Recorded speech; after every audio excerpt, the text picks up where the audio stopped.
on Read, Write, Roar. Discover the Detroit River International Wildlife Refuge while learning how to write a strong paragraph using the right mnemonic device. Then, dive into the world of wetlands and learn how they protect our environment while practicing reading comprehension with a wetland-inspired story. Let's go! Read, Write, Roar. This program is made possible in part by the state of Michigan and by viewers like you. Thank you.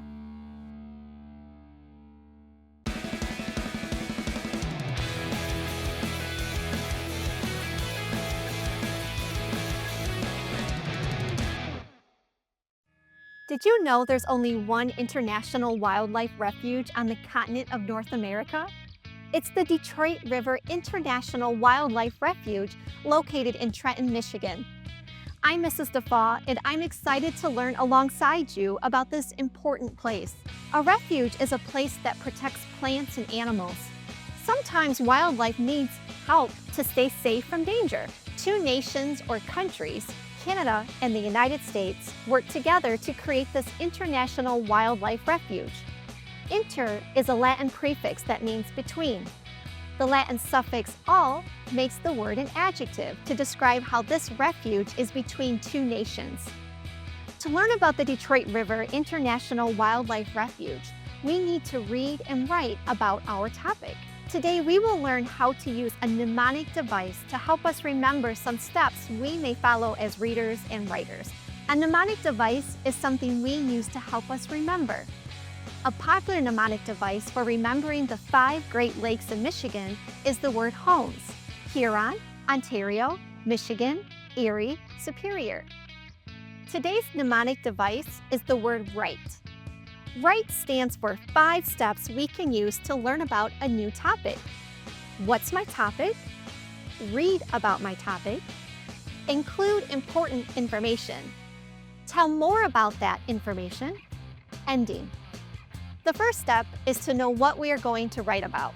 We ask ourselves, what's my topic? We already know our topic, the Detroit River International Wildlife Refuge. Before we read, we need to think about our background knowledge. I already know about the Detroit River.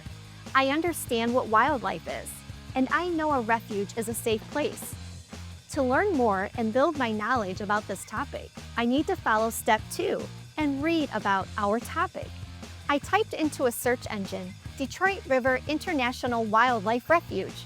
I clicked on the first web page because it's a .gov website, which means it belongs to an official government organization in the United States.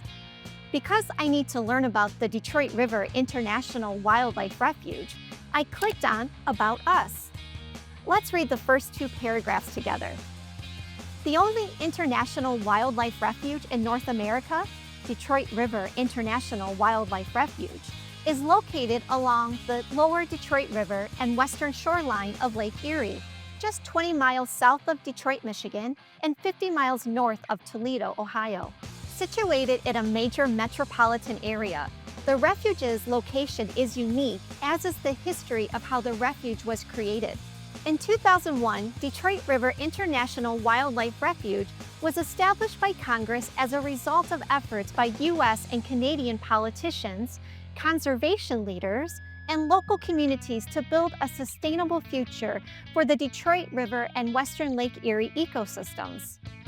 In recognition of this collaboration, and with the understanding that wildlife don't understand political boundaries, the refuge was given international status, making it the first and only of its kind in North America. After we fill our brains with important facts we learned through reading, we need to write about our topic to help us remember what we learned. Following step 3, include important information, I need to write about this topic. I included the following important information for my paragraph, which is what was highlighted from the reading we did together.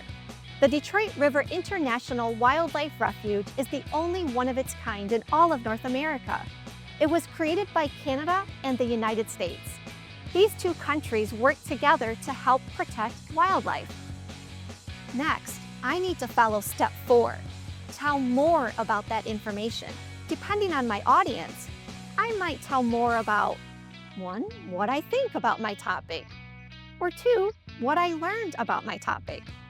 For our purposes, I'm going to try to do both by highlighting what I think, my opinion, and what I learned, more facts, by adding the following to my writing.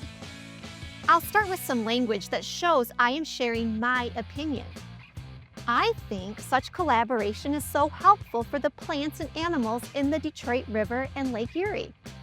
Without this international support, the wildlife might not have survived in these habitats. Finally, the 5th step is ending. When I craft my ending, I need to write a sentence that ties together my main points.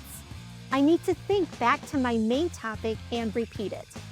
From the shores of the Detroit River to Lake Erie, the Detroit River International Wildlife Refuge protects wildlife. Today, we use the mnemonic device WRITE to create our paragraph about what we learned. Let's read aloud our paragraph together. The Detroit River International Wildlife Refuge is the only one of its kind in all of North America. It was created by Canada and the United States. These two countries work together to help protect wildlife. We think such collaboration is so helpful for the plants and animals in the Detroit River and Lake Erie. Without this international support, the wildlife might not have survived in these habitats. From the shores of the Detroit River to Lake Erie, the Detroit River International Wildlife Refuge protects wildlife.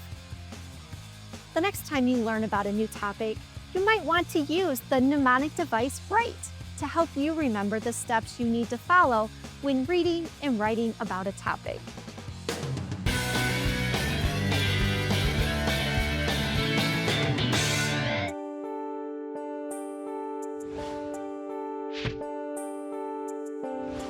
Miss AP here to help restore your energy. Today we are going to be learning how to do some basic yoga poses. But before we do, let's start with our warm-up. Since we already learned how to do a squat in the last unit, let's do 3 squats to warm up. 1, 2, 3. Nice job. Now that we've warmed up our body, we are ready to exercise. Today we are going to learn the bird dog pose. So we will need to start in our tabletop position. So we will get down on all 4s in our tabletop position. We're going to need to keep our balance. One leg is pointed out, opposite arm pointed forward. Bring that in, take a deep breath, opposite leg out, opposite arm forward, keeping your balance. Make sure you tuck that toe to give you like a little anchor. So opposite leg, opposite arm pointing forward, bringing that back in, doing the opposite side, opposite leg, opposite arm, bringing that back in as we transition into our child's pose. We're gonna push ourselves back up and give ourselves a big clap, clap. Nice job. Let's cool down by taking 2 deep breaths. Deep breath in, deep breath out. Deep breath in, deep breath out. Great job.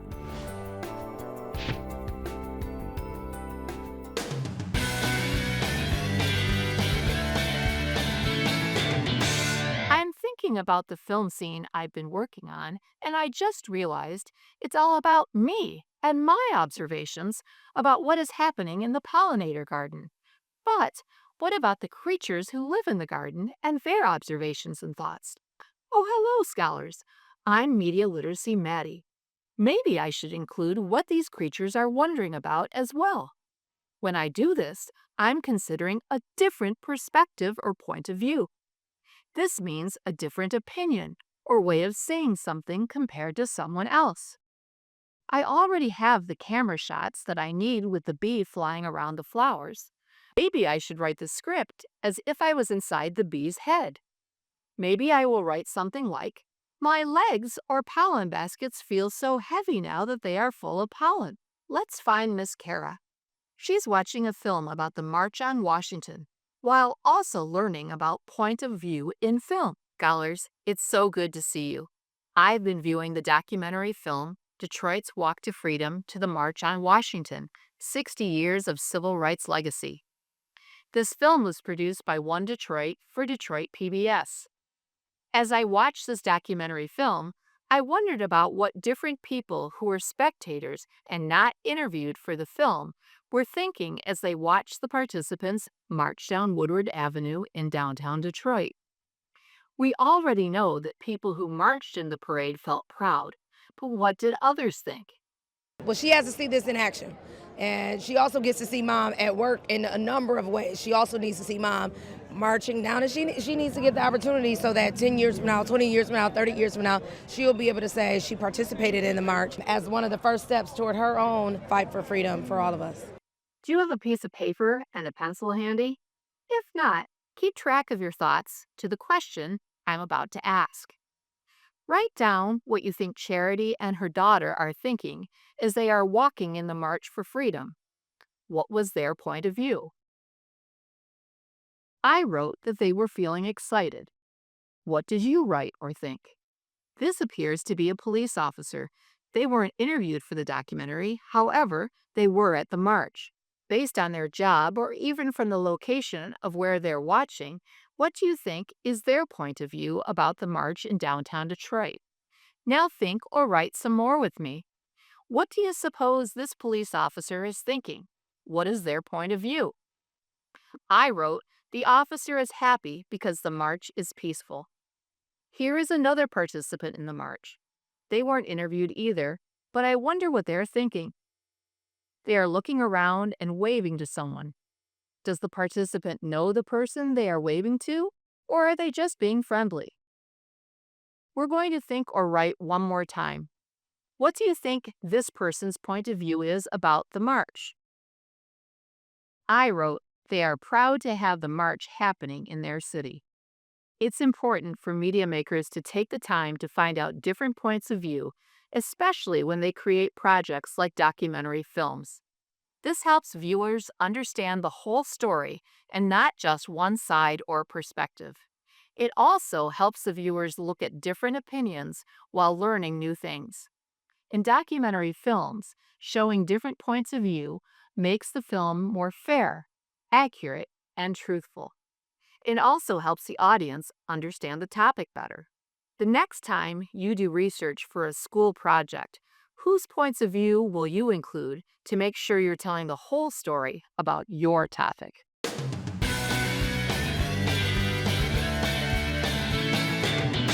Hi, scholars. I'm Mrs. Mask. I don't know about you, but I love to take long walks. It's such a great way to get exercise and really enjoy the outdoors. Recently, I took an amazing walk through the Tollgate Wetlands in Lansing, a favorite place for walkers. Have you ever visited a wetland? Wetlands are like giant sponges. They soak up rainwater and help to prevent floods. When heavy rain occurs, wetlands absorb the extra water and slowly release it, keeping nearby rivers and lakes from overflowing. This helps protect homes and cities from flood damage. So wetlands have a big job. I enjoyed my time at the Tollgate Wetlands so much, I wrote a story inspired by my day there. And a little later, we'll use my story to practice checking for understanding while reading. When we read, we should ask ourselves questions in order to gauge or check our understanding of what we're reading. We should always make sure we use the text to help us find our answers. Here are a few questions for you to consider while I read my story. When I'm done reading, we'll go over the answers and also show you where the answer is found in the text. First, what kinds of sounds can you hear in the wetland? Next, how do plants in the wetland adapt to their environment? And also, why are wetlands important to the environment and the people? Hopefully, as you're listening, you're able to visualize my walk.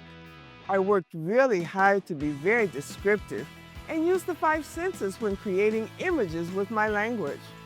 As I stepped onto the boardwalk, I noticed soft, damp air that surrounded me. The morning sun cast a golden glow on the lush green ground. As I looked beneath the boardwalk, there was a mix of water and soil, a soft and squishy support for diverse life. As I continued on my walk, I noticed the tall grasses and reeds swaying in the gentle breeze as they reached towards the sky. Among them, cattails stood proudly. I paused to listen to the sounds of birds chirping and frogs croaking in the rustling of leaves. This magical place brought calm and peace to me. I noticed movement out of the corner of my eye and turned to spot a blue heron standing as a statue in the shallow water. With a long neck and poised sharp beak, this large bird was hoping to strike a fish. As I watched, it swiftly plunged its beak into the water and came up with a wriggling fish, its breakfast. Moving on, I noticed the rich plant life. Some plants have hollow stems that allow them to float in the water. Others have roots that reach deep into the wet, soggy soil.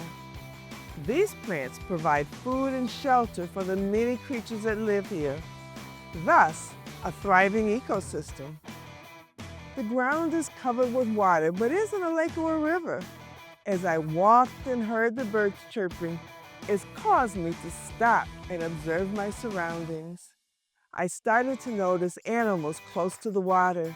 I heard a splash and saw a beaver swimming through the water with a branch in its mouth, heading towards a large pile of twigs and mud. It's damp. As I neared the end of my walk, I reflected on the importance of this vibrant ecosystem. Wetlands help prevent floods by soaking up rainwater, filtering out pollutants to clean the water, and providing homes for many plants and animals. They are an important part of our environment, and it's up to us to protect them. I left with a sense of wonder and peace, grateful to witness such a place once again. I always remember the beauty and importance of the wetlands. Now, let's take another look at the questions and see where I can find the answers in the text. What kinds of sounds did you hear in the wetlands?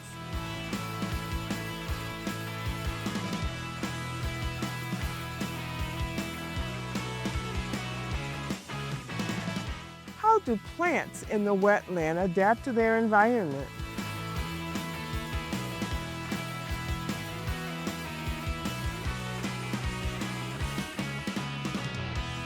Why are wetlands important for the environment and people?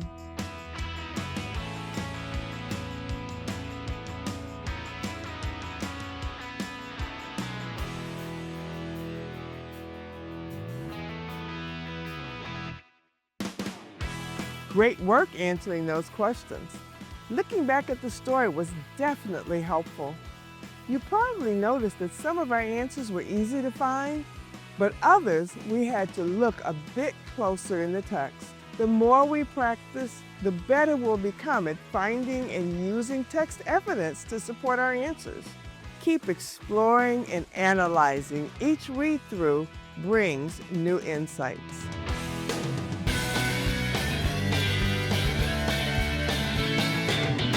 Hello friends, I'm Miss Audra, and today we're going to the opera! So while we take our deep breath in, let's start to think about all the beautiful sounds we might hear at the opera, and we can use our imagination too. So let's take that breath in, and I'm gonna sing my note out today. And you could do it too. Here, let's take that breath.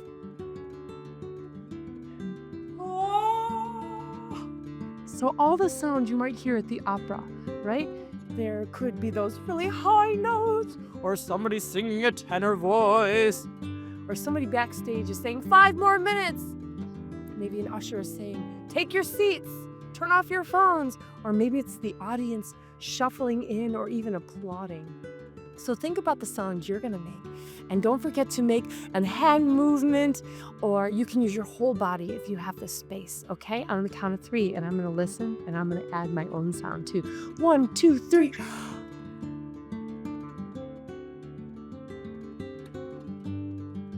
And here I go, I'm gonna add my voice. Yeah, yeah, yeah, yeah, yeah. On the count of 3, 1, 2, 3, pause. Nice job. Think about all the sounds that happened and the sound that you made and maybe one of your neighbors made. So as we say goodbye, let's take a deep breath in and settle ourselves. Here we go. And I'm going to blow out like an opera singer. See you next time.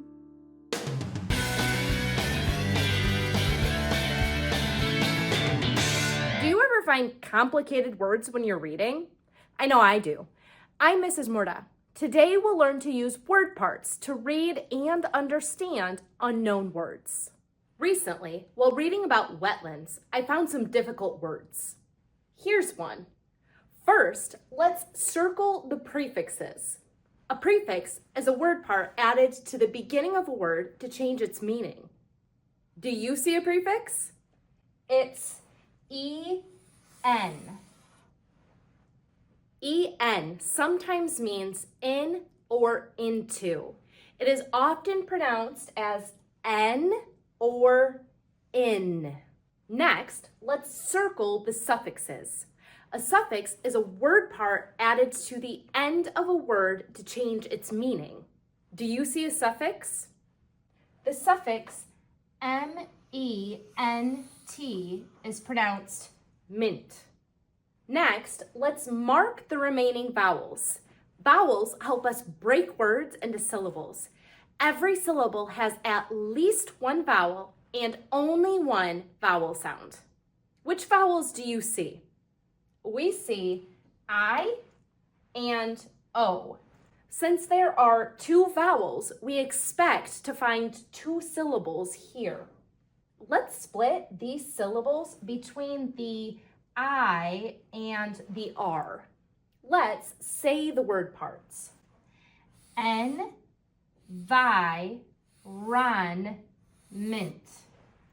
Now, let's say the whole word. Environment. Is that a word? Almost. This word is environment. Environment means the objects and conditions around a place or a living thing. When we care for wetland environments, we protect wildlife and our drinking water. Here's another word. First, let's circle the prefixes. Do you see any prefixes? There are no prefixes. Next, let's circle the suffixes. What do you see? Here's mint again. Now, let's mark the remaining vowels. We see an O. We also see E with R, which is an R-controlled vowel. Since there are 2 vowels, we expect to find 2 syllables in this part. I'll split these syllables between the V and the E. Let's say the word parts. I'll try the sound in this first syllable. The O often says before a V. Government. Now, let's say the whole word. Government. Is that a word? It is. Since this is a word, we're finished. Government means the people who have power to make laws or choices for a certain group of people. Our state government makes laws to protect our wetlands and their wildlife. If you speak Spanish, the word gobierno can help you understand this word. Great work today. Keep reading and try this strategy the next time you find a challenging word. Thank you so much for watching. For activity guides, videos, lessons, and so much more, be sure to visit our website, michiganlearning.org, and don't forget to read, write, roar.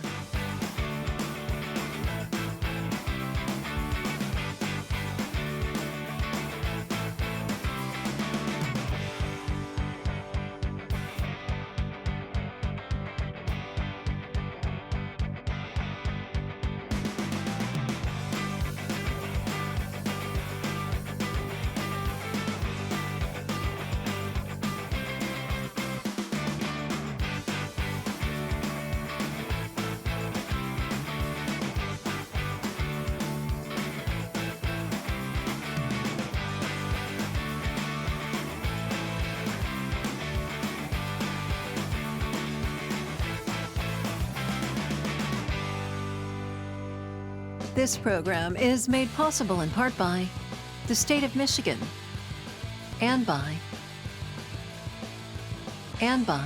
viewers like you. Thank you.